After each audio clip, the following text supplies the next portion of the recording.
कि कल होगा वो काम जो मोदी विरोधियों पर बिजली गिरनी तय करेगा। बिजली की तरह करंट लगेगा सबको। कल वो काम होने वाला है, उसके बारे में बताऊं।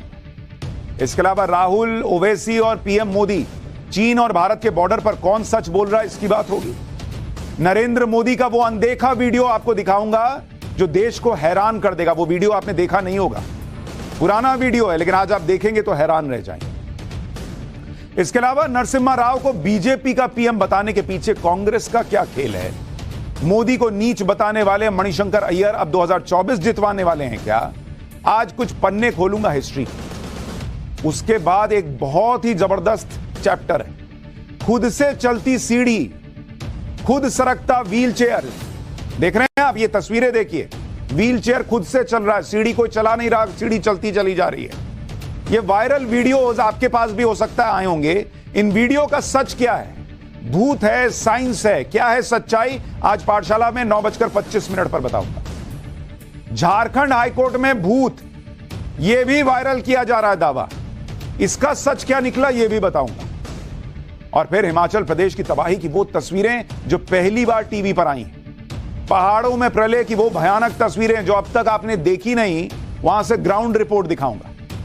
और आखिर में भारत पर हिंडनबर्ग के हमले का चैप्टर 2 आने जा रहा है क्या? लेकिन आज की पाठशाला शुरू करने से पहले दिन भर की बड़ी खबरों का रिवीजन, उसके बाद पहला चैप्टर।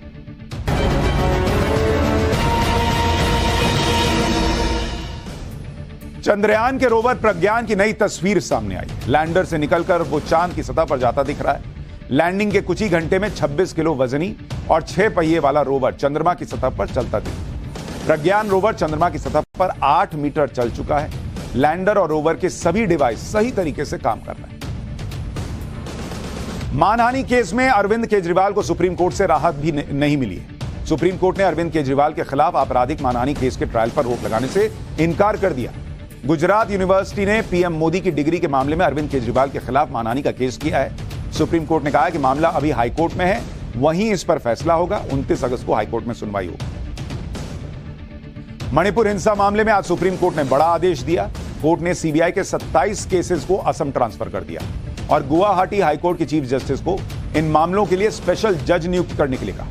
सुप्रीम कोर्ट ने सीबीआई से जुड़े सभी मामलों में पीड़ितों, गवाहों और आरोपियों को वीडियो कॉन्फ्रेंसिंग के जरिए पेशी की छूट दी। हरियाणा के पास नूह में दिल्ली मुंबई एक्सप्रेसवे पर एक बड़ा सड़क हादसा हो।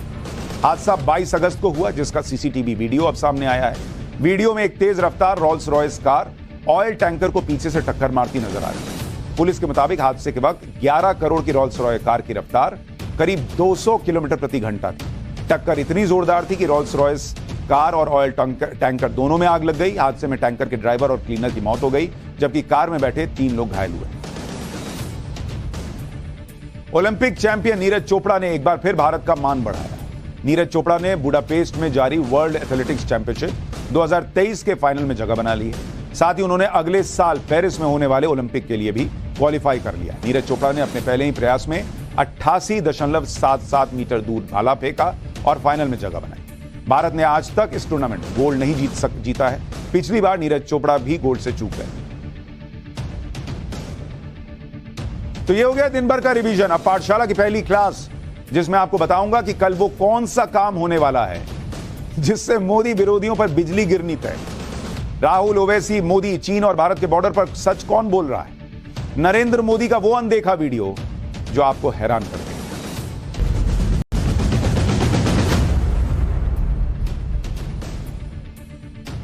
प्रधानमंत्री नरेंद्र मोदी के विरोधी आजकल इस बात से बहुत जल रहे हैं कि चंद्रयान की लैंडिंग के वक्त प्रधानमंत्री का चेहरा क्यों दिख रहा है।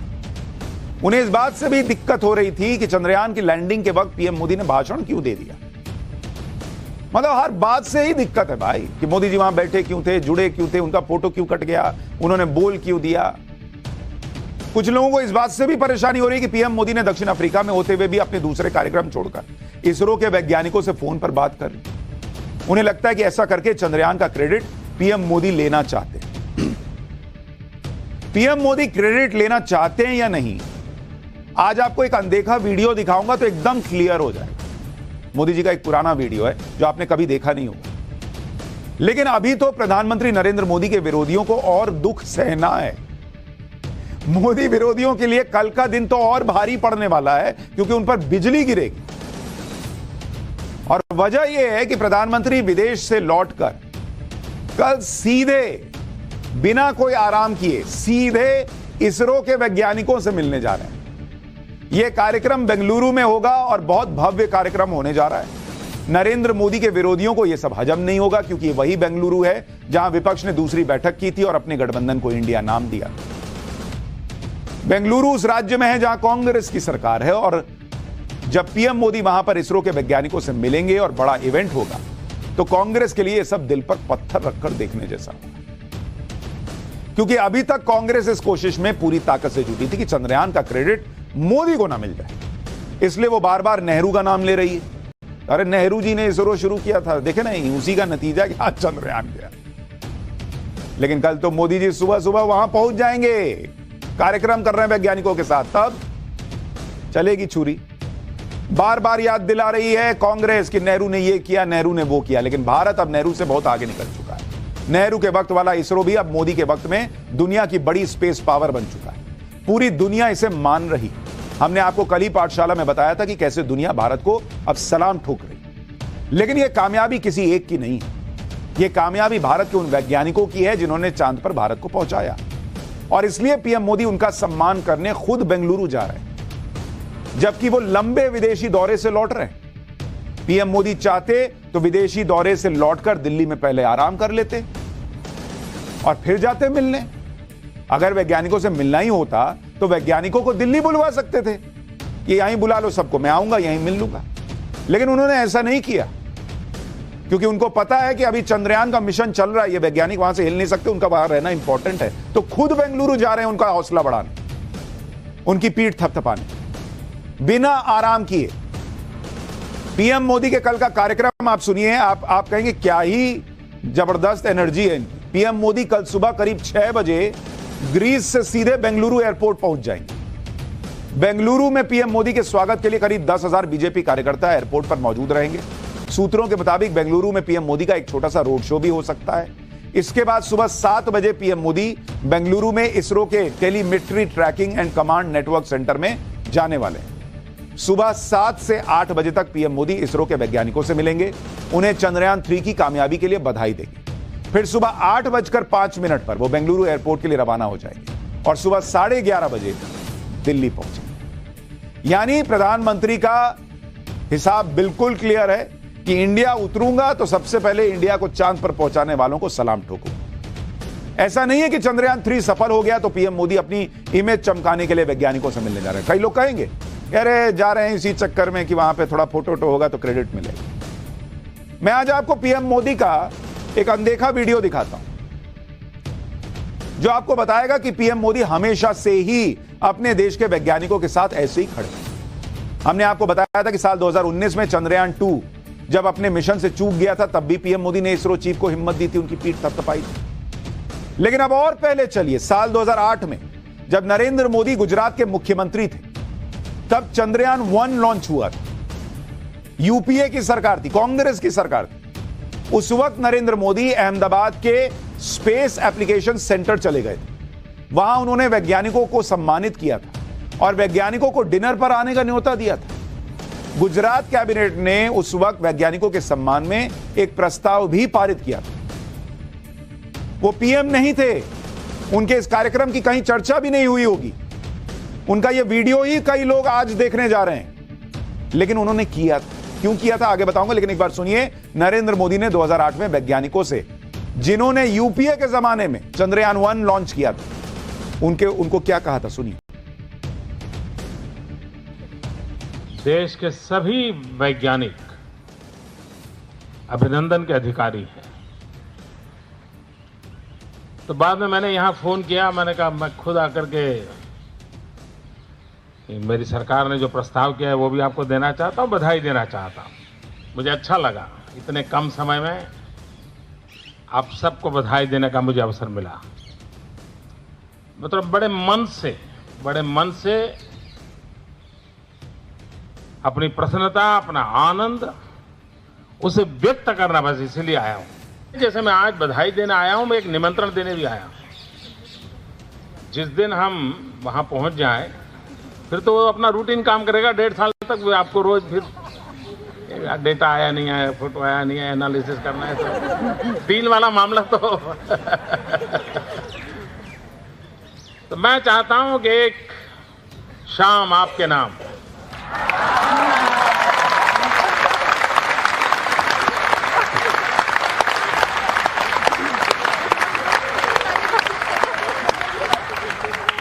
मैं चाहता हूं कैंपस आप तय करें, जहां भी सुविधा हो, पूरा इसरो पूरा, और पुराने भी लोग हैं उनको भी बुलाइए सर। बॉस, ये है नरेंद्र मोदी। 2008 यूपीए की सरकार, चंद्रयान 1 सक्सेसफुल होता है और नरेंद्र मोदी बिना ये परवाह किए हुए कि किसकी सरकार है, उनको क्रेडिट मिलेगा नहीं मिलेगा, वो तो गुजरात के मुख्यमंत्री, उनका ये वीडियो वायरल होगा नहीं होगा, उस वक्त तो वायरल होने की बात ही अलग थी, होती ही नहीं थी। वो गए, कह रहे मन से आया हूं आप लोगों का अभिनंदन करने, और सबको बोल रहे हैं आइए डिनर किया जाए, क्योंकि यही नरेंद्र मोदी का स्टाइल है, वो यही उनका तरीका है। क्रेडिट के लिए नहीं, देश के लिए किसी ने कुछ किया है तो उनका हौसला बढ़ाओ ताकि और अच्छा हो। पीएम मोदी अपनी सारी थकान भूलकर इसरो के वैज्ञानिकों से मिलने जा रहे हैं, जबकि आप देखिए इसके पहले वो एक लंबा विदेशी दौरा करके लौट रहे हैं। पहले वो ब्रिक्स सम्मेलन के लिए दक्षिण अफ्रीका गए, फिर वहां से एक दिन के दौरे पर ग्रीस गए। 40 साल बाद कोई भारतीय प्रधानमंत्री ग्रीस गया। इससे पहले सितंबर 1983 में तत्कालीन प्रधानमंत्री इंदिरा गांधी ग्रीस गई थी, उसके बाद कोई गया ही नहीं। ग्रीस में भी पीएम मोदी का भव्य स्वागत हुआ, उन्हें गार्ड ऑफ ऑनर दिया गया। ग्रीस ने उन्हें सर्वोच्च सम्मान से सम्मानित भी किया। ग्रीस के राष्ट्रपति ने चंद्रयान के लिए उन्हें बधाई दी। पीएम मोदी ने बताया कि चंद्रयान की सफलता पूरी मानवता की जीत। ग्रीस के एथेंस में वंदे मातरम और भारत माता की जय के नारों के साथ भारतीय समुदाय ने होटल के बाहर प्रधानमंत्री मोदी का स्वागत किया। एथेंस में बसे भारतीय तिरंगा लहरा रहे थे, पीएम मोदी के साथ सेल्फी ले रहे थे। ग्रीस का महत्व इतने सालों में किसी ने नहीं समझा, जबकि ग्रीस का महत्व इन बातों से समझिए कि ग्रीस को यूरोप का गेटवे माना जाता है। ग्रीस नेटो देशों का सदस्य भी। ग्रीस के साथ 2020 में भारत ने रणनीतिक साझेदारी का समझौता किया। ग्रीस के साथ रणनीतिक साझेदारी और आर्मेनिया जैसे देशों को हथियार सप्लाई से भारत इस इलाके में टर्की, अजरबैजान और पाकिस्तान की तिकड़ी को कड़ा संदेश दे रहा है। लेकिन उस ग्रीस से संबंध प्रगाढ़ करने, वहां जाने के बारे में 40 साल में कोई सोच ही नहीं पाया। पीएम मोदी इस डिप्लोमेसी को समझते हैं, इसलिए उन्होंने ग्रीस के साथ रणनीतिक साझेदारी को मजबूत करने की बात कही। एक बार पीएम मोदी को सुनिए, फिर आगे की बात बताता हूं। 40 वर्षों के लंबे अंतराल के बाद भारत के किसी प्रधानमंत्री का ग्रीस आना हुआ है। फिर भी ना तो हमारे संबंधों की गहराई कम हुई है, ना ही रिश्तों की गर्मजोशी में कमी आई है। इसलिए आज प्रधानमंत्री जी और मैंने भारत ग्रीस पार्टनरशिप को स्ट्रैटेजिक स्तर पर ले जाने का निर्णय लिया है। यानी प्रधानमंत्री नरेंद्र मोदी दुनिया के हर जगह पर भारत को कूटनीतिक और रणनीतिक तौर पर मजबूत कर रहे हैं। लेकिन भारत में क्या हो रहा है? यहां राहुल गांधी जैसे नेता पीएम मोदी को कमजोर करने की कोशिश में कब देश को कमजोर कर देते हैं, यह शायद उन्हें पता नहीं लगता। लगातार क्या कह रहे हैं चीन के बारे में आप सुनिए। कह रहे हैं कि हमारी जमीन पर कब्जा कर लिया, और पीएम मोदी इस बात को छुपाते हैं। राहुल गांधी का नया बयान भी सुनिए, फिर आगे की बात।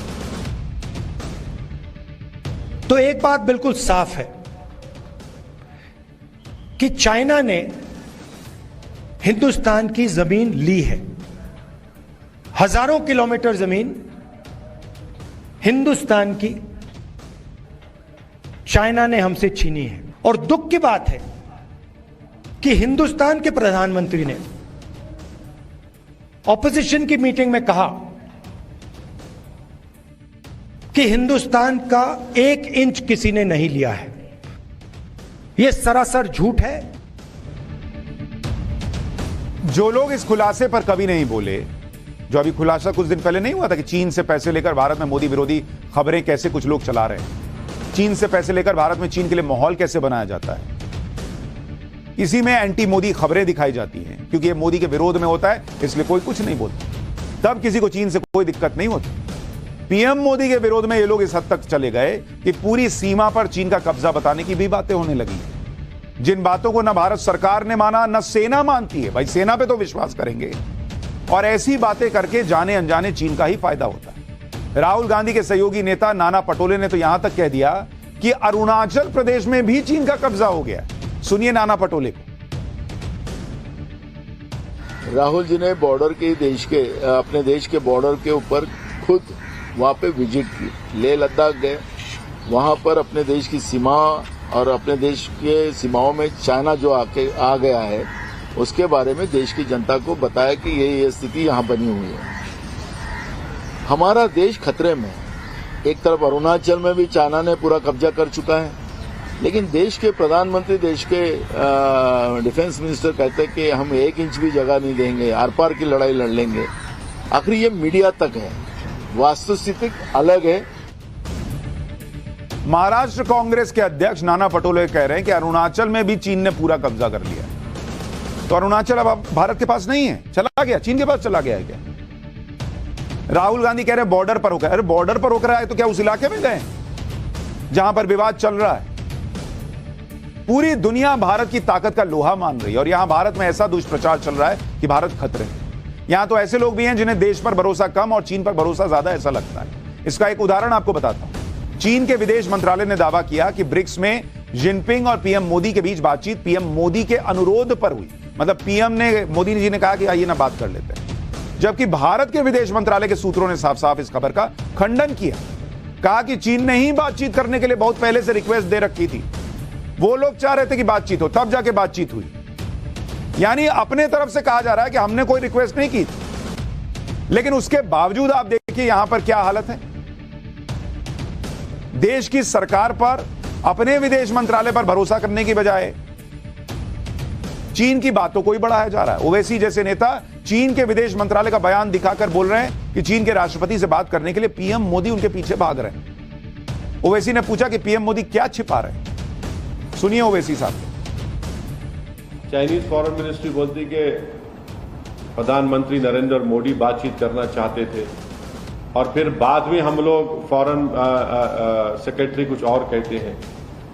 तो हम ये पूछना चाह रहे हैं बीजेपी से, जो भारत में अभी सत्ता में है, कि आखिर क्यों प्रधानमंत्री चाइनीज प्रेसिडेंट के पीछे भाग रहे हैं बातचीत के लिए? आखिर क्यों देश के प्रधानमंत्री देश को अंधेरे में रख रहे हैं कि लद्दाख बॉर्डर पर क्या हो रहा है? आखिर क्या वजह है कि भारत के प्रधानमंत्री की सरकार, नरेंद्र मोदी की सरकार, हमारी बहादुर फौज पर ये प्रेशर डाल रही है कि कोई सोल्यूशन को एक्सेप्ट कर लिया जाए? और वो क्यों नहीं इस बात का इसरार कर रही है कि जो स्टेटस को एंटे था 2020 में, उसको रिस्टोर किया जाए? आखिर क्यों देश की बीजेपी की सरकार चीन की फौज को रिवॉर्ड या इनाम देना चाहती है? तो आखिर क्या है कि अगर हमने ये टेरिटरी खो दिया है, हमने भारत की बीजेपी की सरकार चीन के सामने झुक जा रही है, ये बड़ी हमारे लिए बड़ी बेशर्मी की बात है। यानी असदुद्दीन ओवैसी को अपने विदेश मंत्रालय से ज्यादा चीन के नेताओं और चीन के विदेश मंत्रालय पर भरोसा है कि अगर उन्होंने कह दिया कि भारत के मोदी जी ने रिक्वेस्ट किया था तो उस पर भरोसा है। अपने यहां के लोग कह रहे हैं कि भैया हमने कोई रिक्वेस्ट नहीं की, वही लोग बहुत दिन से कह रहे थे कि बात कर लो, उस पर भरोसा नहीं। कह रहे हैं कि क्यों अपने सैनिकों से कह रहे हैं कि भाई तुम जो है कॉम्प्रोमाइज कर लो। कहां कॉम्प्रोमाइज हो रहा? कॉम्प्रोमाइज हुआ होता तो इतने दिन से वहां पर सेना आमने सामने टिकी रहती, वापस नहीं आ गई होती। क्यों इतने राउंड की बातचीत होती अगर कॉम्प्रोमाइज ही करना होता? यह इन नेताओं की छटपटाहट है क्योंकि पीएम मोदी के खिलाफ इन्हें कुछ मुद्दा मिल नहीं रहा, इसलिए चीन जैसे मामलों को उठा रहे हैं। जबकि इन्हें समझना चाहिए कि चीन सिर्फ पीएम मोदी का नहीं, राष्ट्रीय सुरक्षा का मुद्दा है, पूरे देश का मुद्दा है। और जब बॉर्डर की बात आती है, जब देश की बात आती है, तो इस पर किसी तरह की हल्की राजनीति नहीं होनी चाहिए। लेकिन पीएम मोदी को लेकर विपक्ष में यह छटपटाहट शायद इसलिए भी है क्योंकि 2024 के लिए इन्होंने मोदी को हराने का जो प्लान बनाया, वो प्लान भी ढंग से पटरी पर चल नहीं पा रहा। इंडिया गठबंधन में सब कुछ ठीक नहीं चल रहा। इंडिया गठबंधन की मुंबई में मीटिंग होने वाली है, लेकिन इससे ठीक पहले शरद पवार को लेकर पिछले कई दिनों से खूब बातें चल रही। शरद पवार को लेकर सस्पेंस लगातार बना हुआ कि शरद पवार किसकी तरफ है। गठबंधन के साथी भी लगातार पूछ रहे हैं कि शरद पवार को लेकर कंफ्यूजन है वो दूर होना चाहिए, लेकिन शरद पवार लगातार ऐसे संकेत दे रहे हैं जिससे कंफ्यूजन कम होने की जगह और बढ़ रहा है। शरद पवार को लेकर फिर से सस्पेंस इसलिए बढ़ गया क्योंकि उनकी पार्टी की तरफ से ऐसे ऐसे बयान आए जिसने विपक्ष में के उनके साथियों को कंफ्यूज कर दिया। दरअसल सुप्रिया सुले उन्होंने कहा कि एनसीपी में कोई टूट ही नहीं और अजीत पवार पार्टी के नेता हैं, इनके हिसाब से पार्टी में कोई टूट नहीं है। जब शरद पवार से पूछा गया कि उनकी बेटी सुप्रिया सुले अजीत पवार को ही पार्टी का नेता बता रही हैं, तो शरद पवार ने कहा कि हां ये सही है, इसमें कोई विवाद नहीं है। शरद पवार ने कहा कि कोई ये कैसे कह सकता है कि एनसीपी में टूट हो गई है। टूट तब होती है जब राष्ट्रीय स्तर पर एक बड़ा ग्रुप पार्टी को छोड़ देता है, लेकिन एनसीपी में ऐसा कुछ नहीं हुआ। कुछ लोगों ने पार्टी छोड़ी है, अलग स्टैंड लिया है, लोकतंत्र में उनका अपना फैसला लेने का अधिकार है। फिर तो भैया शिवसेना भी नहीं टूटी, वहां भी लोगों ने अपना स्टैंड ले लिया। यहां अजीत पवार जो है वो चले गए बीजेपी के साथ, लोग मंत्री बन गए, सब कुछ हो गया। जो शरद पवार कह रहे थे कि जनता सबक सिखाएगी, वो अब कह रहे कि नहीं टूटा ही नहीं है बॉस। हालांकि शरद पवार ये भी कहने लगे कि अजीत पवार उनके नेता नहीं है। सुप्रिया सुले अगर ये कह रही हैं तो कोई बात नहीं, क्योंकि वो अजीत पवार की छोटी बहन है। सुप्रिया सुले के बयान का कोई राजनीतिक मतलब नहीं निकाला जाता। यानी आप देखिए कि शरद पवार ऐसे बयान दे रहे हैं जिससे कोई समझ ही नहीं पा रहा कि बॉस चल क्या रहा है। इसलिए अब संजय राउत ये कहते हुए बचाव कर रहे हैं कि शरद पवार की राजनीति अलग किस्म की है। एक बार सुनिए संजय राउत को। मैं मानता हूँ एनसीपी में फूट पड़ गई और सिर्फ फूट नहीं है जो दो फाड़ हो गई। उसकी राजनीति अलग किस्म की हो सकती है, हमारी राजनीति है वो सीधी सादी एकदम आर पार की लड़ाई। यानी महाराष्ट्र में विपक्षी गठबंधन के अंदर ही कंफ्यूजन है। शरद पवार के सहयोगी उनकी राजनीति को समझ नहीं पा रहे। दूसरी तरफ इंडिया गठबंधन में लालू यादव हैं जिनकी जमानत का विरोध सीबीआई कर रही है। कुछ दिन पहले लालू यादव का बैडमिंटन खेलते हुए वीडियो आया। इस वीडियो के आधार पर यह कहा जा रहा था कि किडनी ट्रांसप्लांट के बाद लालू यादव धीरे धीरे ठीक हो रहे हैं। सीबीआई ने इसे ही आधार बना लिया और चारा घोटाले में लालू यादव को जो जमानत मिली हुई है उसे रद्द करने की मांग कोर्ट से कर दी। आज सुप्रीम कोर्ट में सुनवाई हुई। सीबीआई की अपील का विरोध करते हुए लालू यादव के वकील ने कहा कि अभी उनका किडनी ट्रांसप्लांट हुआ है, अब सीबीआई चाहती कि वो जेल चले जाए। इस पर सीबीआई के वकील ने कहा कि लालू यादव को मेडिकल ग्राउंड पर जमानत मिली है, वो तो फिट है, वो तो बैडमिंटन खेल रहे हैं, उनकी जमानत तो रद्द कीजिए। जब बैडमिंटन खेल रहे हैं तो किस बात का अनफिट, ये सीबीआई के वकील ने कहा। सीबीआई की याचिका पर सुनवाई 17 अक्टूबर के लिए अब टाल दी गई। विपक्ष में शामिल अलग अलग पार्टियों के अपने झमेले हैं। एक झगड़ा पीएम पद की उम्मीदवारी को लेकर भी है। विपक्ष की तरफ से कौन पीएम पद का चेहरा होगा। ममता बनर्जी खुद अपनी बैटिंग कर रही है, केजरीवाल खुद को राष्ट्रीय स्तर पर पीएम मोदी के खिलाफ स्थापित करने में जुटे हैं। ऐसे में कांग्रेस क्यों पीछे रहेगी। यूपी कांग्रेस के नए नवेले अध्यक्ष अजय राय ने कह दिया कि देश 2024 में राहुल गांधी को प्रधानमंत्री देखना चाहता है। मतलब हो गया, राहुल गांधी हो गए प्रधानमंत्री पद के कैंडिडेट। सुन लीजिए। एक एक कार्यकर्ताओं ने यह मन बना लिया है, एक एक कार्यकर्ता हमारे साथियों ने मन बना लिया है कि हम सब लोग कांग्रेस को 2024 में केंद्र में राहुल गांधी को देश का प्रधानमंत्री देखना चाहता है। हर नौजवान, हर किसान, हर मजदूर, हर गांव का आदमी, हर माताएं और बहनें ये चाहती हैं कि राहुल गांधी देश के प्रधानमंत्री बने। हम सब लोग, सबसे बड़ी जिम्मेदारी किसकी है? मैं पूछना चाहता हूं, देश के प्रधानमंत्री राहुल गांधी को बनाने में सबसे बड़ी जिम्मेदारी किसकी है? उत्तर प्रदेश की है। अब पब्लिक अलग कंफ्यूज है। टीएमसी वाले कह रहे हैं कि देश ममता बनर्जी को पीएम देखना चाहता है।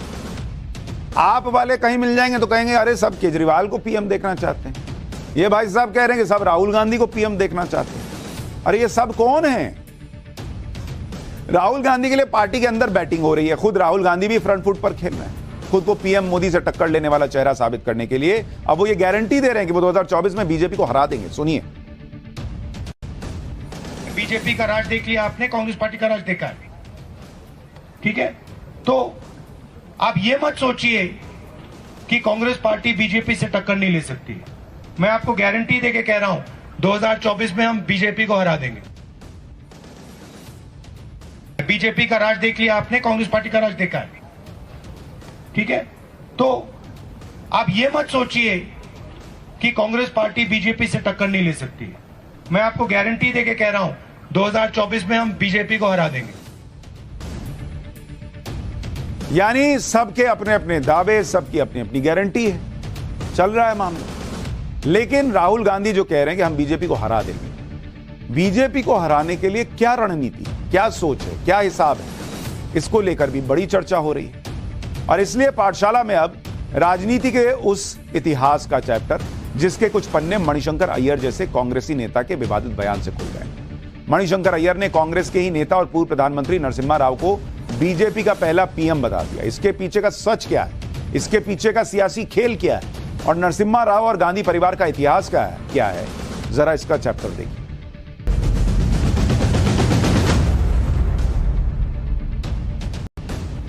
अभी बस इसके बाद बताने वाला हूं कि खुद से चलती सीढ़ी, खुद से चलते व्हीलचेयर का सच क्या है, जो वायरल वीडियो था। लेकिन उसके पहले यह बड़ा इंपॉर्टेंट चैप्टर देखिए। कांग्रेस के नेता मणिशंकर अय्यर को शायद आप सभी जानते हों, अपने विवादित बयानों की वजह से वो हमेशा ही सुर्खियों में तो रहते हैं, लेकिन कांग्रेस में साइडलाइन रहते हैं। लेकिन आजकल वो फिर से एक्टिव हो गए। उन्होंने एक किताब लिखी है, memoirs of a Maverick, the first 50 years. इसमें पूर्व प्रधानमंत्री पीवी नरसिम्हा राव के बारे में कई बड़े दावे किए गए। मणिशंकर अय्यर गांधी परिवार के करीबी हैं और यह बात कही जाती है कि गांधी परिवार पीवी नरसिम्हा राव को पसंद नहीं करता था। अब गांधी परिवार के करीबी मणिशंकर अय्यर ने नरसिम्हा राव के बारे में ऐसी बात कह दी जो एक तरह से अपने ही एक पूर्व प्रधानमंत्री को नीचा दिखाने और उनका अपमान करने जैसी। क्योंकि मणिशंकर अय्यर ने पीवी नरसिम्हा राव को बीजेपी का पहला प्रधानमंत्री बता दिया, मतलब खुद ही डिसोन कर दिया कि ये तो हमारे थे ही नहीं। यानी बीजेपी के पहले पीएम अटल जी नहीं, अय्यर के मुताबिक नरसिम्हा राव बीजेपी के पहले पीएम। मणिशंकर अय्यर ने पीवी नरसिम्हा राव को सांप्रदायिक नेता भी बता दिया। सोचिए, जिस नेता ने राजीव गांधी के न रहने पर कांग्रेस को संभाला, देश के मुश्किल वक्त में प्रधानमंत्री रहे, ये देश में जो अर्थव्यवस्था में इतना बड़ा बदलाव आया, मनमोहन सिंह किसके राज में वित्त मंत्री थे?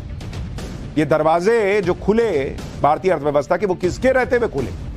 नरसिम्हा राव को वो सब क्रेडिट देने की बजाय उन्हें कहा जा रहा है कि वो बीजेपी के प्राइम मिनिस्टर। उन्हीं नरसिम्हा राव को आज कांग्रेस के लोग बता रहे हैं कि वो कांग्रेस के नहीं, बीजेपी के थे। पीवी नरसिम्हा राव को बीजेपी का पहला प्रधानमंत्री और सांप्रदायिक नेता क्यों बताया गया, इसके पीछे मणिशंकर अय्यर ने अपनी किताब में तर्क दिया। जब मणिशंकर अय्यर सांप्रदायिक सौहार्द के लिए एक वक्त पर राम रहीम यात्रा निकाल रहे थे, तो पीवी नरसिम्हा राव ने उनको वापस बुला लिया था। ये वो लिख रहे हैं किताब। नरसिम्हा राव ने कहा कि आपकी यात्रा से कोई दिक्कत नहीं है, लेकिन वो मणिशंकर अय्यर की धर्मनिरपेक्षता की परिभाषा से सहमत नहीं। पीवी नरसिम्हा राव ने मणिशंकर अय्यर से कहा कि तुम समझते क्यों नहीं, भारत एक हिंदू देश। ये मणिशंकर अय्यर कह रहे हैं कि उनसे उन्होंने कहा। मणिशंकर अय्यर ने लिखा है कि नरसिम्हा राव की ये बात सुनकर वो चौंक गए, क्योंकि ये तो बीजेपी की सोच है। मणिशंकर अय्यर ने आगे लिखा कि नरसिम्हा राव के साथ काम करते हुए उन्हें पता चला कि वो कितने सांप्रदायिक और हिंदूवादी थे। यानी मणिशंकर अय्यर को इस बात से दिक्कत थी कि नरसिम्हा राव ने कैसे कह दिया कि भारत एक हिंदू देश है। लेकिन नरसिम्हा राव से इस तरह की नफरत नहीं। कांग्रेस के बारे में हमेशा यह कहा जाता है कि गांधी परिवार नरसिम्हा राव को पसंद नहीं करता। इसी वजह से नरसिम्हा राव को लेकर अक्सर अटैक होते रहते हैं और इसी वजह से मणिशंकर अय्यर ने नरसिम्हा राव के बारे में ऐसा लिखा। लेकिन नरसिम्हा राव का जो सच है, वो सच तो कोई मिटा नहीं सकता। फिर चाहे उन्हें लेकर कोई कितनी भी बातें कह दे, बंद कमरे में क्या बात हुई उसके बारे में कह दे। पीवी नरसिम्हा राव के जीवन पर लिखी विनय सीतापति की किताब half lion, how Narasimha Rao transformed India के मुताबिक पीवी नरसिम्हा राव ने अपनी राजनीति की शुरुआत हैदराबाद के मुस्लिम शासकों के खिलाफ आंदोलन से की। हैदराबाद के मुस्लिम शासकों के खिलाफ पीवी नरसिम्हा राव हिंदू महासभा और आर्य समाज के साथ लड़ाई लड़ रहे। पीवी नरसिम्हा राव रोज सुबह पूजा करते थे और सालाना तीर्थ यात्रा भी करते थे। पुणे में पढ़ाई के दौरान पीवी नरसिम्हा राव ने वीर सावरकर के बारे में भी खूब पढ़ा। प्रधानमंत्री बनने से 2 महीने पहले अप्रैल 1991 में नरसिम्हा राव ने एक मठ के प्रमुख बनने का प्रस्ताव भी स्वीकार किया। इसी दौरान पीवी नरसिम्हा राव पर एंटी मुस्लिम होने का आरोप तेज होने लगा। पीवी नरसिम्हा राव के अटल बिहारी वाजपेयी, मुरली मनोहर जोशी और भैरव सिंह शेखावत के साथ करीबी संबंध। यानी पीवी नरसिम्हा राव भी इस बात से कहीं गुरेज नहीं करते थे कि वो एक हिंदू है। इस बात को छिपाते नहीं थे कि वो हिंदू है, जैसा आज नरेंद्र मोदी और योगी आदित्यनाथ करते हैं। और शायद यही वजह है कि कांग्रेस में कुछ लोग नरसिम्हा राव को न तब पसंद करते थे और आज भी उन पर अपनी खुन्नस निकाल रहे हैं, क्योंकि नरसिम्हा राव ने ऐसे ऐसे काम कर दिए थे जो हिंदू हितों के काम थे और जो काम हमारे यहां फेक सेकुलरिज्म का एजेंडा चलाने वालों को कभी पसंद नहीं आए।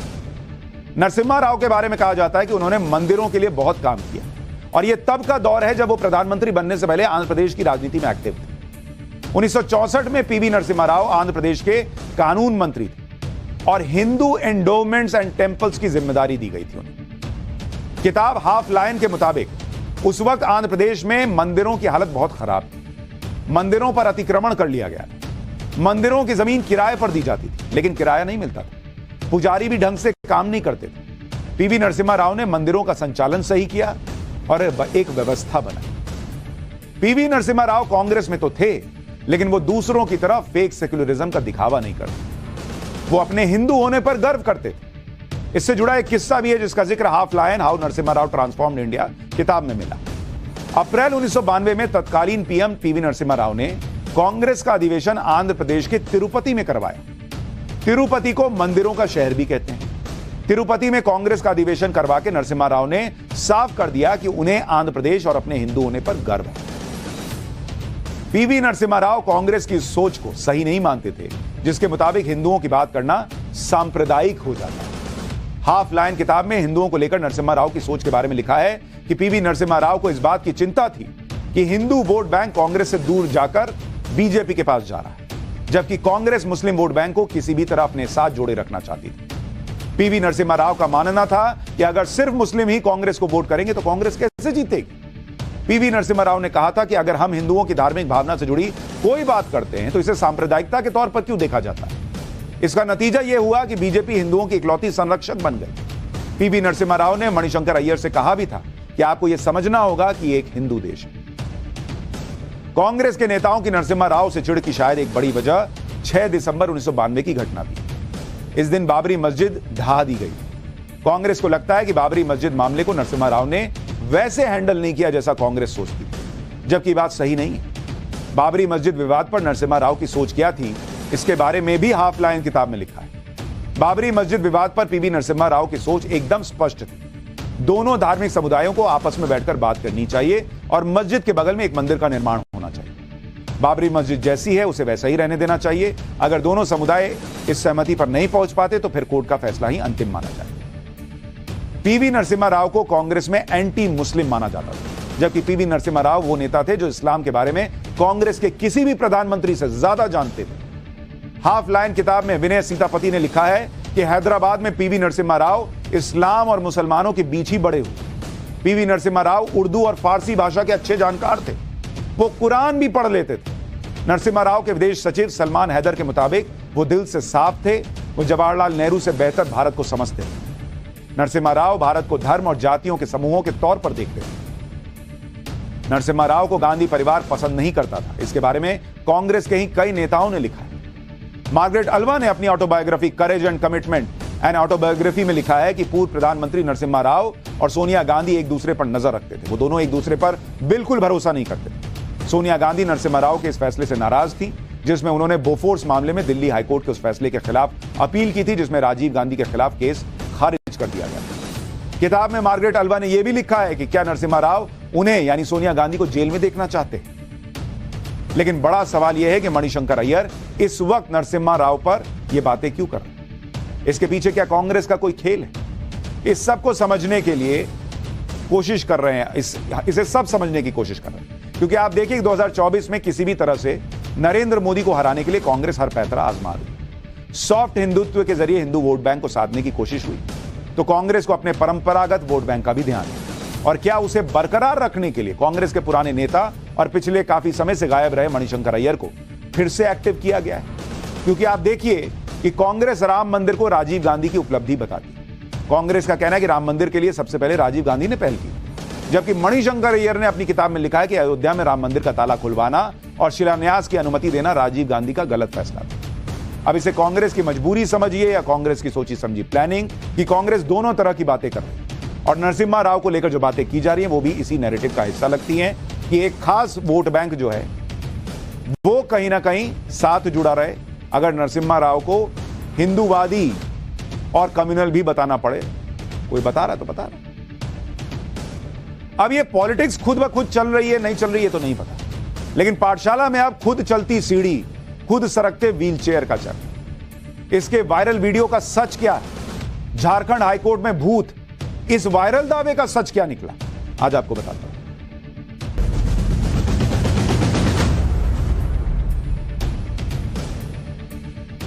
अक्सर सोशल मीडिया पर ऐसे वीडियो वायरल होते रहते हैं जिन्हें देखकर सब हैरान रह जाते हैं और इनकी सच्चाई बिना जाने लोग उसे सच मानकर फॉरवर्ड भी करने लगते हैं। आपके भी व्हाट्सएप ग्रुप में हो सकता है ये वीडियो खूब घूम रहे हैं, लेकिन किसी को परवाह नहीं होती कि ऐसे हैरान करने वाले वीडियो का सच क्या है।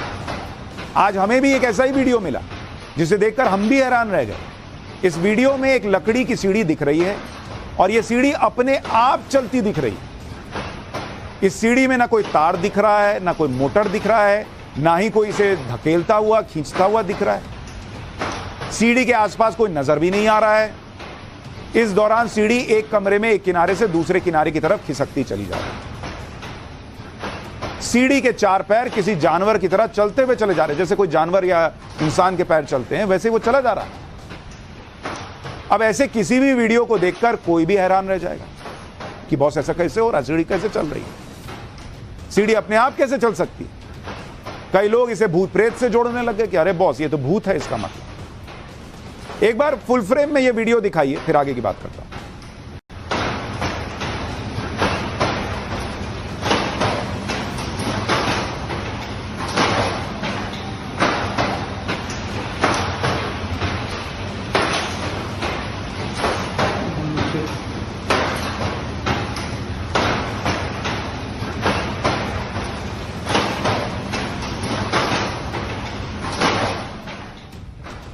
लेकिन इस वीडियो का सच क्या है? क्या वाकई कोई भूत प्रेत का मामला है या कहानी कुछ और है? यह आज मैं आपको बताऊंगा। हमें इसकी सच की पड़ताल में ऐसे कई और वीडियो मिले जो इसी तरह से हैरान कर देने वाले। जैसे एक व्हीलचेयर का वीडियो भी मिला। यह व्हीलचेयर भी अपने आप खिसकती दिख रही है। व्हीलचेयर के आसपास भी कोई नहीं है और वीडियो में रात का समय दिख रहा है, इसलिए जो भी इस वीडियो को देख रहा है वो फॉरवर्ड किया जा रहा है कि देखो बॉस ये व्हीलचेयर जा रही है, तो कोई लग रहा है भूत का मामला है। कोई भी इस वीडियो को देखकर इसे भूत प्रेत से जोड़ने लग रहा है, क्योंकि कई बार फिल्मों में भी ऐसा दिखाया गया है, फिल्में बनती हैं। तो जो भी वीडियो देख रहा है उसके मन में ये सवाल जरूर आ रहा है कि व्हीलचेयर कैसे चल रही है भाई अपने आप, जब कोई आसपास है ही नहीं। आज मैं सारे सच आपको बताऊंगा। जब हमने इस वीडियो के बारे में पड़ताल शुरू की तो सबसे पहले तो हमें इसी तरह के कई और वीडियो मिले। सोशल मीडिया इस तरह के वीडियो से भरा पड़ा है। इस वीडियो को देखिए, इसमें भी एक सीढ़ी है जो अपने आप चलती हुई दिख रही है और चलते चलते खुद ही छत पर से नीचे गिर जाती है। इसी तरह से एक और वीडियो हमें मिला, देख रहे हैं कैसे सीढ़ी चलती चली जा रही है, गिर गई। फिर हमने और ढूंढा तो हमें और मिल गया, इसमें सीढ़ी अपने आप चल रही है। देखिए ये भी भारत का ही वीडियो है। ये सीढ़ी लकड़ी की है और किसी जानवर की तरह चलती दिख रही है। सीढ़ी के पैर ऐसे लग रहे हैं जैसे किसी बत्तख के पैर हो और चली जा रही है। वहां पीछे लोग खड़े हैं, देखिए जरा एक बार वीडियो।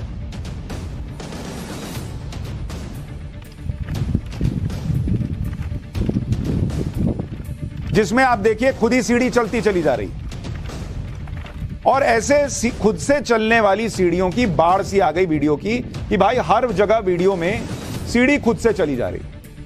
अब सवाल ये उठा कि ये क्या हो रहा है, कैसे हो रहा है, इन वीडियोस का सच क्या है? जो लोग भूत प्रेत की बातें फैला रहे हैं, कोई उनसे पूछे कि हर जगह भूत प्रेत है क्या? इसका सच क्या है यह जानने के लिए आपको थोड़ा सा इंतजार करना पड़ेगा। मैं आज आपको इसकी डिटेल बताऊं, लेकिन बड़ी बात यह है कि बिना सच जाने इस वीडियो को कैसे फैला दिया जाता है, यह देखने वाली बात है। जैसे किसी मैसेज में सीढ़ी वाले वीडियो को यह बताकर चला दिया गया कि यह झारखंड हाईकोर्ट का वीडियो है, जबकि अपने आप चलती हुई सीढ़ी के वीडियो से झारखंड हाईकोर्ट का दूर दूर तक कोई लेना देना नहीं है। लेकिन जब हमारे पास आया ये वीडियो, उसमें भी लिखा था कि झारखंड हाईकोर्ट में चलती हुई सीढ़ी दिख रही है, तो हमने वीडियो की पड़ताल की तो हमें यह पता चला कि झारखंड के हाईकोर्ट को लेकर भी कई तरह की अफवाहें पहले से चल रही हैं। झारखंड हाईकोर्ट की इमारत को लेकर पिछले कुछ समय से अलग अलग मीडिया रिपोर्ट में कई तरह के दावे हो रहे हैं। हाईकोर्ट के वकीलों से बातचीत का हवाला देते हुए दावा किया जा रहा है कि इमारत में कई तरह की आवाजें सुनाई देती हैं। पिछले दिनों झारखंड हाईकोर्ट के परिसर में हुई सभी धर्मों की पूजा भी करवाई गई। इस पूजा का आयोजन हाईकोर्ट के वकीलों की एसोसिएशन ने किया, जिसमें झारखंड हाईकोर्ट के चीफ जस्टिस समेत कई दूसरे जज भी शामिल हुए। इस पूजा को लेकर भी मीडिया रिपोर्ट्स में दावा हो गया कि अनजान आवाजों से छुटकारा पाने के लिए यह पूजा करवाई जा रही। हालांकि पूजा में शामिल हुए वकीलों ने इन दावों को खारिज किया। सुनिए पूजा में शामिल हुए वकीलों ने हाईकोर्ट के परिसर में सुनाई देने वाली अनजान आवाजों की अटकलों को लेकर क्या बताया है। अहम और वहम दो चीज का जो है उसका कोई इलाज नहीं है। पूजा तो ईश्वर के प्रति आस्था व्यक्त करने का एक माध्यम है और हम लोगों ने ईश्वर के प्रति अपनी आस्था व्यक्त की है। कोई किसी प्रकार का कोई हॉन्टेड और किसी प्रकार का कोई आवाज नहीं। मैं भी आ रहा हूँ, लगातार इस परिसर में आ रहा हूँ, कभी किसी प्रकार की आवाज नहीं सुनी। जब सुनूंगा तो कहूंगा। यानी झारखंड हाईकोर्ट के वकील ही कह रहे हैं कि भाई वहां कोई भूत वूत की बात नहीं है, लेकिन फैल रही है खबरें कि बॉस वहां तो कुछ चल रहा है झारखंड हाईकोर्ट। इसलिए ऐसी खबर आपके पास आए तो विश्वास ना कीजिए।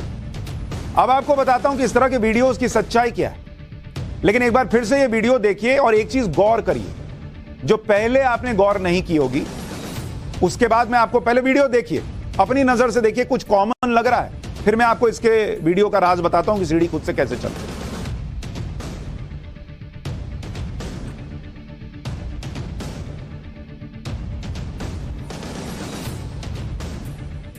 सारे वीडियोस को देखते जाइए। सारे वीडियो में सीढ़ी खुद ब खुद चल रही है।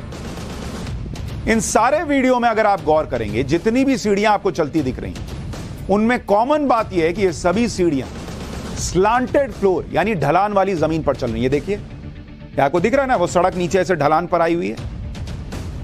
अब आप कहेंगे कि ढलान पे सीढ़ी खुद से चलने लगती है, उसका साइंस मैं बताऊंगा भाई। पहले एक चीज तो कॉमन देखिए, ये देखिए ढलान पे चल रही है। वो जो पहला वीडियो है जरा उसको भी दिखाइए। ये देखिए छत पर, ये छत भी ढलान वाली है, इस पे भी सीढ़ी चलती जाए। ये देखिए, ये जो आपको बताया जा रहा था कि ये किसी ने दावा कर दिया झारखंड हाईकोर्ट का, जब वहां का है नहीं, इसमें भी देखिए नीचे स्लांटेड दिख रहा है, यहां भी ढलान है। अब आप ये सोचेंगे कि ढलान पर भी कोई सीढ़ी कैसे चल सकती है भाई बिना गिरे हुए। तो ये पूरा साइंस का खेल है, फिजिक्स का खेल है। ऐसे वीडियो के पीछे का फिजिक्स भी आपको समझाता हूं। दरअसल इसे इस तरह से किसी भी ऑब्जेक्ट का अपने आप बिना किसी सपोर्ट या फोर्स के चलना, फिजिक्स की भाषा में इसको कहते हैं पैसिव डायनेमिक वॉकिंग। इसको सुनिए जरा, अगली बार कोई आपको ऐसा वीडियो भेजे बोलिएगा भाई भूत नहीं होता। इसको कहते हैं पैसिव डायनेमिक वॉकिंग। इसको कहते हैं पैसिव डायनेमिक वॉकिंग, और ये साइंस है। इसीलिए ऐसा नहीं है कि हर जगह भूत आ जा रहा है और हर जगह सीढ़ी चलने लग जा रही है। अच्छा, बीच में कहीं भी दोबारा पुश करने की जरूरत नहीं पड़ती। इसके लिए ढलान वाली जमीन की जरूरत होती है। यह कुछ और नहीं बल्कि न्यूटन के लॉ ऑफ इनर्शिया का एक उदाहरण है। इनर्शिया का मतलब होता है जो चीज जैसी और जिस अवस्था में है उसी अवस्था में बनी रहती है जब तक उस पर बाहरी फोर्स ना लगाए।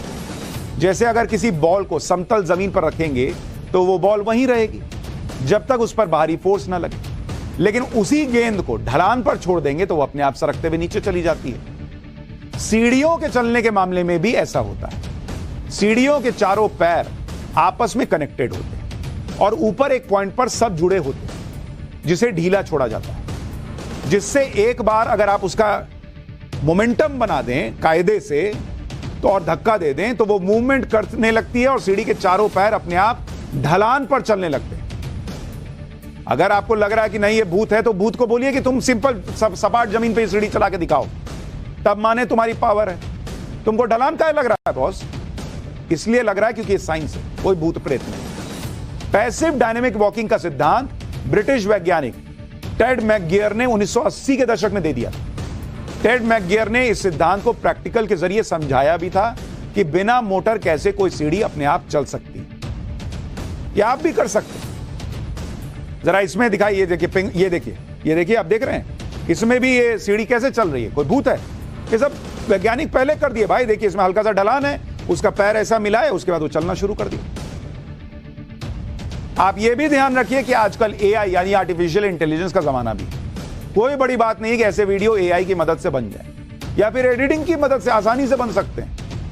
जैसे सीढ़ी वाला जो वीडियो वायरल हुआ उसे यह कहकर फैलाया गया कि भाई झारखंड हाईकोर्ट का वीडियो, फिर किसी ने बताया कि यह वीडियो झारखंड हाईकोर्ट का है ही नहीं, फिर किसी ने फैला दिया कि उत्तराखंड के अल्मोड़ा का है। भाई हर जगह घूम रहा है, कोई भेज रहा है कि अच्छा झारखंड हाईकोर्ट का, कोई भेज रहा है उत्तराखंड अल्मोड़ा का। सच ये निकला कि यह वीडियो पहले अल्मोड़ा के नाम से भी फैलाया गया, वहां के बेस हॉस्पिटल का बताकर इस वीडियो को वायरल किया। हॉस्पिटल ने जब जांच की तो कुछ लोगों को पकड़ा और यह पता चला कि वीडियो को एडिट करके बनाया गया। सुनिए वहां के डॉक्टर ने क्या बताया। हमने इस प्रकरण में एक आंतरिक जांच कमेटी का गठन किया। उसके बाद सीसीटीवी फुटेज वगैरह उन्होंने एनालाइज करी, सारे बयान लिए गए। तो उस पर हमने जो जांच कमेटी की रिपोर्ट के अनुसार एक जो मेन कल्प्रिट उसमें था, जिसने ये वीडियो एडिट करके अपलोड करी थी, उसको हमने उसका मेन अभियुक्त पाया गया। और साथ में उसके जो हेल्पर थे, करीब 4 लोग और थे उसमें, तो ये टोटल 5 लोग थे। तो उसमें जो मेन आदमी जिसने ये अपलोड किया है एडिट करके, उसको हमने 7 दिन के लिए सस्पेंड किया है। उत्तराखंड के बाद खुद से चलने वाली सीढ़ी का कनेक्शन झारखंड हाईकोर्ट से जोड़ दिया गया। इस पर झारखंड हाईकोर्ट के वकील ने कड़ी कार्रवाई की मांग की है। सुनिए झारखंड हाईकोर्ट के वकील ने क्या कहा। अफवाहें बहुत तेजी से फैलती हैं। इसका जीता जागता उदाहरण अभी 2 दिनों से झारखंड उच्च न्यायालय के संदर्भ में एक वीडियो वायरल हो रहा है, जो कि सरासर गलत है। और ये वीडियो क्लिप जो है, ये उत्तराखंड के न्यूज़ में कुछ दिन पहले आया था हॉस्पिटल के संदर्भ में। उसी को क्लब करते हुए झारखंड हाई कोर्ट का नाम लिख दिया गया, जिससे भ्रामक प्रचार हो रहा है। ये सरासर गलत है, इसकी जांच होनी चाहिए और इस पर सख्त से सख्त कार्रवाई की जानी चाहिए कि इस प्रकार के भ्रामक प्रचार कैसे फैल रहे हैं, इन्हें तत्काल रोकने की। यहां आपको वो साइंस भी समझना होगा जो पैरानॉर्मल एक्टिविटी से जुड़ा होता है। लोग इसे कई बार भूत प्रेत मान लेते हैं, लेकिन इसका भी एक साइंस है, और साइंस इसको लेकर क्या कहता है वो भी आपको बताता है। जैसे किसी का चेहरा दिखाई देना, अजीब चेहरा दिखाई देना, या अजीबोगरीब आवाज सुनाई देना, इसे विज्ञान की भाषा में फेस पैराडोलिया कहते हैं, जो एक मानसिक स्थिति होती है जिसमें इंसान को अजीबोगरीब आकृति या चेहरे किसी भी सामान पर दिखाई देने लगते हैं। ऐसा दिमाग के न्यूरो सिस्टम में आई गड़बड़ी की वजह से होता है। इसी गड़बड़ी की वजह से इंसान को अजीबोगरीब आवाजें भी सुनाई देने लगती है। शरीर पर कुछ अलग सा महसूस होना, इसे फियर फ्रीक्वेंसी कहते हैं। इंसान 20 हर्ट्ज से नीचे और 20,000 हर्ट्ज के ऊपर की फ्रीक्वेंसी की आवाज नहीं सुन पाता, लेकिन ऐसी फ्रीक्वेंसी की आवाज शरीर पर महसूस होती है। ऐसी फ्रीक्वेंसी की आवाज भले ही आपको सुनाई नहीं देगी, लेकिन इन आवाजों की वजह से आपके स्किन पर सेंसेशन या वाइब्रेशन महसूस हो सकता है। अगर 20,000 हर्ट्ज से ज्यादा फ्रीक्वेंसी की आवाज से आपके सिर में भीषण दर्द हो सकता है। ऐसा ही ब्रिटेन में इंजीनियरिंग की पढ़ाई कर रहे एक छात्र के साथ हुआ। यह छात्र जब कॉलेज की लैब में काम करने गया तो उसे और उसके दोस्तों को घबराहट और तनाव महसूस होने लगा। उन्हें आंखों में परेशानी महसूस हो रही थी। इन सब का कहना था कि लैब में भूत है, लेकिन जब जांच हुई तो पता चला कि लैब में मौजूद पंखे से 19 हर्ट्ज की फ्रीक्वेंसी की आवाज आ रही। जैसे ही पंखा बंद किया गया, छात्रों की परेशानी दूर हो गई। सांस फूलना और घर के पेड़ों का मुरझाना वैज्ञानिकों के मुताबिक ऐसा तब होता है जब घर में ऑक्सीजन की कमी हो जाती है और जहरीली गैस कार्बन मोनोऑक्साइड की मात्रा बढ़ जाती है। ऐसा ही अमेरिका में एक परिवार के साथ पूरे परिवार की सांस फूल रही थी। घर के अंदर रखे पौधे मुरझा गए। उन्हें लगा कि ये सब कुछ भूत की वजह से हो रहा है। उसके बाद उन्हें आवाजें भी सुनाई देने लगी। सब ठीक करने के लिए उन्होंने पादरी को भी बुला लिया, लेकिन कुछ ठीक नहीं हुआ। जब पूरे घर को ठीक से जांच किया गया तो पता चला कि घर में लगी चिमनी में गड़बड़ी थी, जिसकी वजह से पूरे घर में बहुत ज्यादा कार्बन मोनोऑक्साइड भर गया था। इसी वजह से पौधे मुरझा गए थे। घर में रहने वालों की सांस फूल रही थी। एक बार जब उन्हें भूत का एहसास हुआ तो ओवर थिंकिंग की वजह से आवाजें भी सुनाई देने लगी। तो ऐसी चीजें भी हैं। हालांकि जो धार्मिक पक्ष है उसका अपनी बातें हैं, पुनर्जन्म की बातें हैं, उसको लेकर भी साइंस जो है वो पूरी तरह से नकार नहीं पाया, तो उस पर कोई बात नहीं कर रहा मैं। लेकिन ये वीडियो अगर आपके पास आते हैं तो इनको लेकर साइंस में बाकायदा व्याख्यान है, चीजें हैं, दिखती हैं। इसलिए वायरल करने की बजाय ये बताइए लोगों को कि भाई ये भूत नहीं है। पाठशाला में अब हिमाचल प्रदेश की तबाही की उन तस्वीरों का चैप्टर जो पहली बार टीवी पर आई। पहाड़ों में प्रलय की वो भयानक तस्वीरें जो अब तक नहीं देखी।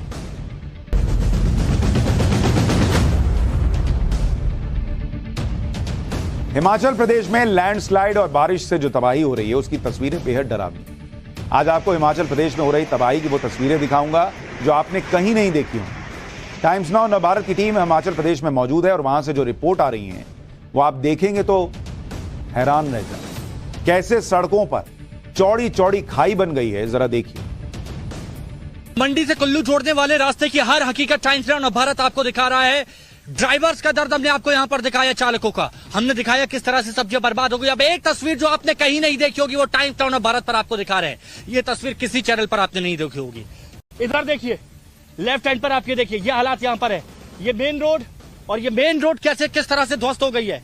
ये पूरी तरह से रोड यहाँ पर ध्वस्त हो गई है। आपने कभी सोचा है कि ऑल वेदर रोड जिसके बारे में कहा जाता है, जो हर मौसम में बहुत शानदार रहे, वो रोड की क्या हालत यहाँ पर हो गई। प्राकृतिक आपदा, लैंडस्लाइड जब आता है, जब बड़े बड़े पत्थर ऊपर से नीचे गिरते हैं, तो कितनी भी अच्छी रोड बनने वाले पहाड़ों पर इसी तरह का हाल होता है।